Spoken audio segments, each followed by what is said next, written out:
A paz do Senhor, meus irmãos. Meu nome é Marco Antônio Lana. Para quem não me conhece, sou teólogo, especialização em Bíblia. Um homem tinha uma pia cheia de pratos sujos. Toda vez que alguém vinha visitá-lo, ele escondia os pratos embaixo da pia para que não fossem vistos. Mas o mau cheiro se espalhava pela casa e ninguém queria ficar ali por muito tempo. Um dia um amigo lhe disse: não adianta esconder a sujeira, limpe os pratos e tua casa terá paz. Assim também acontece com a nossa alma.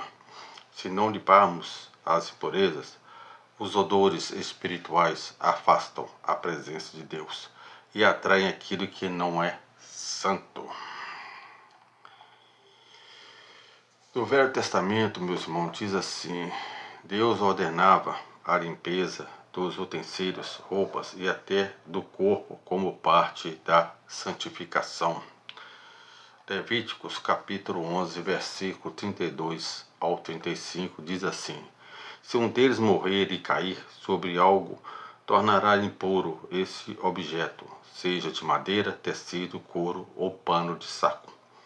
Qualquer que seja seu uso, deverá ser colocado de molho em água e ficará impuro até o entardecer. Depois disso estará cerimonialmente puro e poderá ser usado novamente.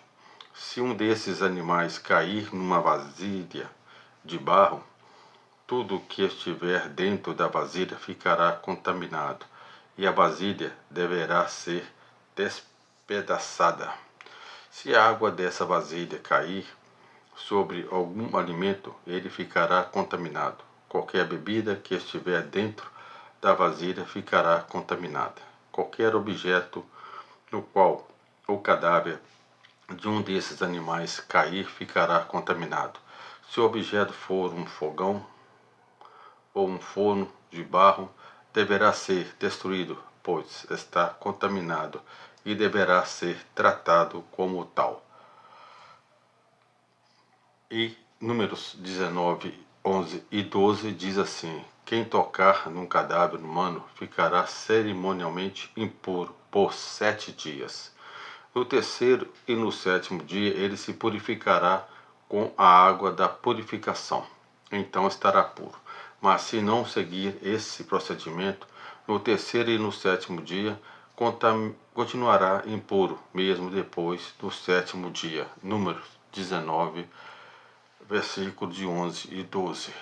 O tabernáculo tinha rituais de purificação constantes, mostrando que a presença de Deus requer santidade.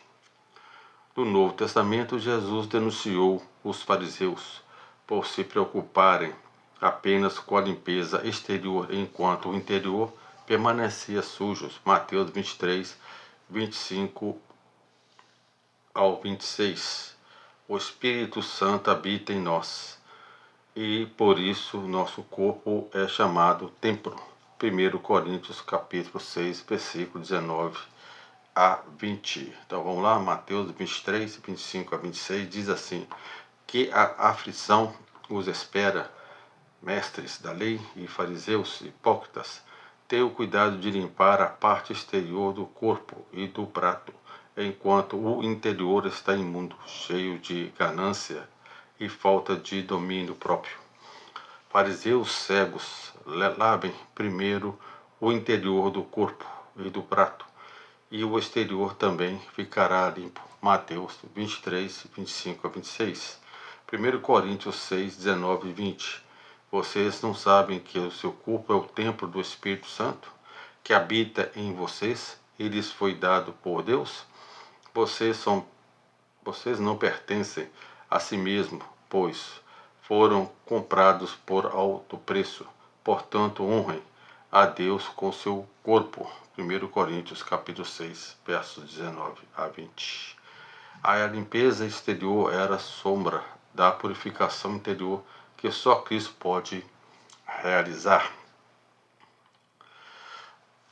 A casa e o coração. A casa na Bíblia muitas vezes simboliza a vida interior. O coração é descrito como uma morada. Efésios capítulo 3, versículo 17 diz assim: Então Cristo habitará em seu coração, à medida que vocês confiarem nele. Suas raízes se aprofundarão em amor e os manterão fortes. Mateus 12, 43 a 44 diz assim: Quando um espírito impuro deixa uma pessoa, anda por lugares secos à procura de descanso, mas não o encontra. Então diz: Voltarei à casa da qual saí. Ele volta para sua antiga casa e a encontra vazia, varrida e arrumada. Uma casa desorganizada e suja pode refletir uma vida sem disciplina espiritual. 1 Coríntios capítulo 14, versículo 40, diz assim: Tudo seja feito com decência e ordem. Assim como não suportamos comer em pratos sujos, Deus não quer ser servido por um coração contaminado. Limpeza física e espiritual. Física, higiene protege contra bactérias, insetos e doenças. Espiritual, santificação protege contra tentações, brechas e influência demoníacas. Vou fazer um paralelo aqui, meio grosseiro, mas vocês vão entender o que eu estou falando. Ratos e baratas. Significa aí o lado físico, né? Ratos e baratas. E o lado espiritual, demônios e espíritos imundos. Do lado físico, pia cheia de louça. Do lado espiritual, coração cheio de mágoas e pecado. Vasilhas limpas. Vasos de honra, preparados para o uso do Senhor. Segundo Timóteo capítulo 2, versículo 20 e o 21. Diz assim: Numa casa grande, alguns utensílios são de ouro e de prata, e outros de madeira e de barro. Os utensílios de mais valor são reservados para ocasiões especiais, e os de menos valor para o uso diário. Se você se mantiver puro, será um utensílio para fins honrosos.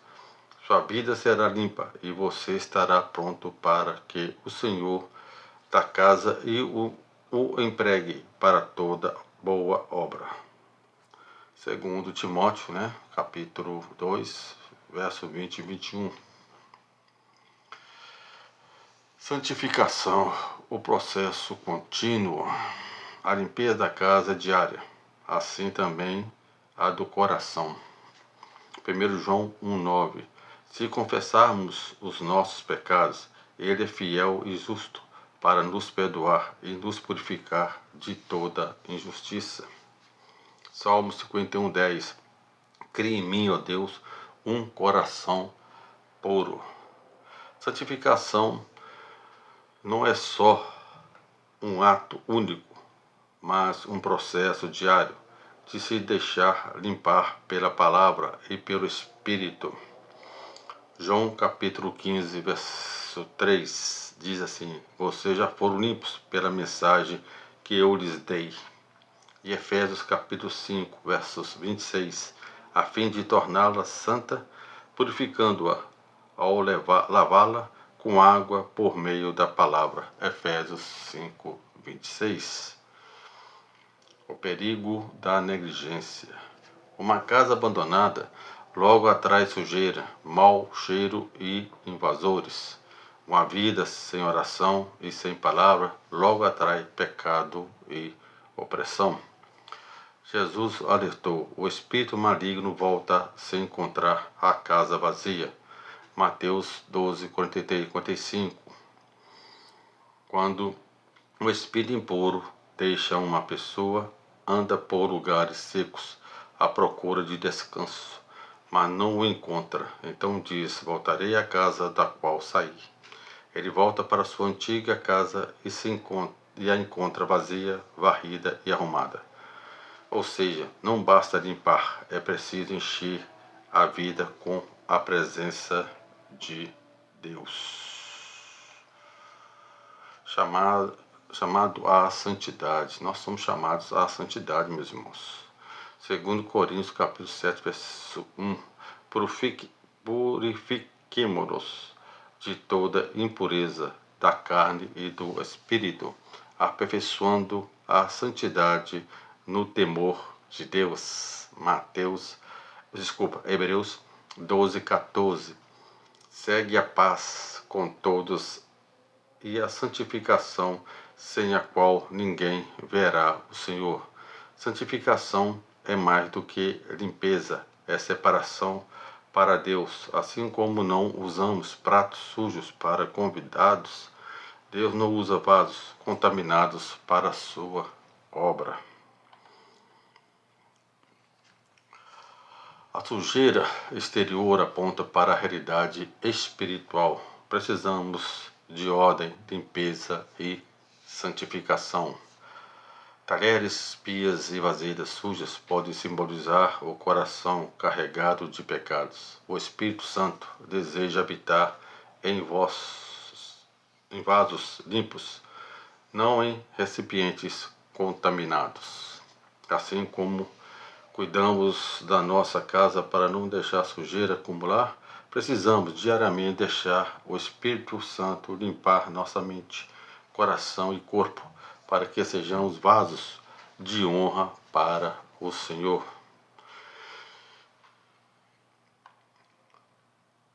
Na Bíblia, a limpeza externa muitas vezes aponta para a limpeza interior. Jesus disse aos fariseus: ai de vós, escribas e fariseus hipócritas, pois limpais o exterior do corpo e do prato, mas o interior está cheio de rapina e intemperança.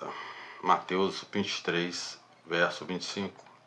A pia cheia de talheres e vasilhas sujas pode simbolizar a mente e o coração, carregados de mágoas, pecados não confessados ou hábitos que não foram deixados aos pés da cruz. Assim como uma cozinha suja atrai insetos e mau cheiro, a vida espiritual suja atrai espíritos malignos. Ambientes espirituais impuros encontram lugar em corações e casas desordenadas. Examine sua vida como quem olha a pia da cozinha. Há coisas acumuladas que precisam ser lavadas. Não espere acumular sujeira. Vá diariamente a Cristo, que purifica não só o exterior, mas principalmente o interior. Senhor, limpa-nos por dentro e por fora. Não permitas que eu viva com sujeira acumulada na alma. Que o teu Espírito Santo habite em mim e que nenhuma influência das trevas encontre lugar na minha vida. Amém, meus irmãos? Fica na paz.